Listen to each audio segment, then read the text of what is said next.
Good morning. My name is Bill Pollitt, and it's May 22nd, and we're in Southern California. And I'm sitting here with my good friend Bob Schmidt, and we kind of want to talk a little bit about this incredible gentleman, Archie Frazer-Nash, and the great series of cars that he produced, and some of his other exploits. But you're the expert. Well, compared to the guys in England, I'm not an expert. So if we put this video up, we expect to get comments on it and all the things we get wrong. But, okay, well, you know. Yeah. So why do people care about Frazer-Nash, or what is Frazer-Nash? I thought it was a refrigerator. Well, Frazer-Nash was a car company until only a few years ago. It started off with Archie Frazer-Nash and his his engineering school chum Ron Godfrey in about 1909, and they got the bug to build a car. You know, they wanted to have fun. So they built something called a creepabout. A creepabout? Yeah, which was basically a motorcycle with 4 wheels. And to put this in perspective, I mean, these are you know, guys about, well, 1909, he'd be about 20 years old at the time. But in 1909 was the same year that Henry Ford started making the Model T. So in the U.S. quite a bit was happening. England had quite a history of cars already, but they were expensive cars, you know, that only the top 1% could afford.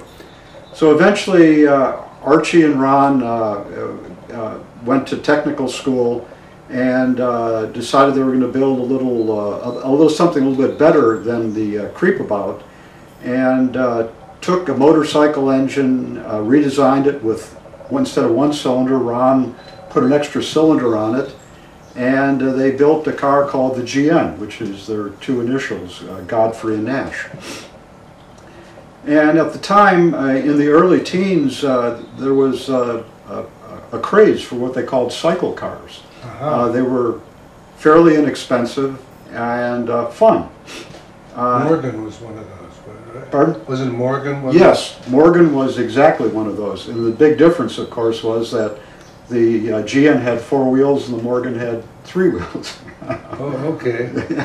So up until the war in 1914, you know, things were going pretty well with GM, but it was always a hand-to-mouth company. You know, they never had the capital to have production facilities, and they probably, before the war, the numbers we don't know, were probably in the low hundreds.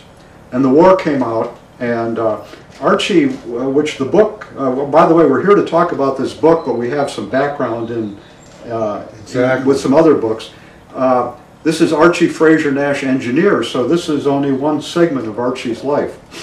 So the war came out, and what I didn't know until I read the book was Archie got brought into the armament division of the military, and he worked on the interrupter gear for machine guns firing through propellers. Why is that before? It's better than shooting your propeller off. Okay. The system that he came up with wasn't adopted. He used hydraulics, and there was another system that used mechanical. But Archie, the upshot was Archie learned to fly, which I also didn't know, and he came out of the military as a captain, and occasionally used this as a title through the rest of his life, Captain Archie Frazer-Nash. Well, after the war, the cycle car craze continued. It got to the point where the total production of the GN was 3,000 cars, and additionally, they sold a license to the Salmson company in France, who made another 3,000 cars. So that's not so bad for I think that's exceptional. Two young guys starting out. Unfortunately, not many of these survive. There's no French GNs that are known to survive, at least according to some earlier books. and they think maybe as few as 50 GN survive in England. I don't know of any in the United States right now. Well, the cycle car craze kind of ran its course until early 20s. You know, the low-cost Austin 7 was out. People were aware of the Model T, and people wanted real cars instead of these sporty little cycle cars like the GN. So the sales fell off, and Archie and Ron gave up the company in about 1921. And Archie immediately, Ron went off and started another business and eventually got involved with an entirely different car called the HRG. And he was in the name, he's the G in the HRG sports car, which they built, I think into the 50s they made it. Yeah.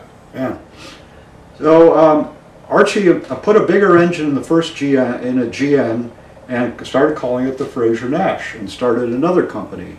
About 1924, the first Frazer-Nash came out. And this had a 4-cylinder engine instead of the 2-cylinder. But the unique thing about Frazer-Nash, which was the same as the cycle car, was chain drive. And over time in the GN, the chain drive had evolved. I'm not an engineer, so I can't explain the mechanics, into a point where the engine had the prop shaft coming back to a bevel box, which had axles that went out and drove chains at a constant speed, and all the shifting of gears was done by engaging various size sprockets on the actual axle of the car. Oh, okay. And I don't know what Morgan used. I guess something similar.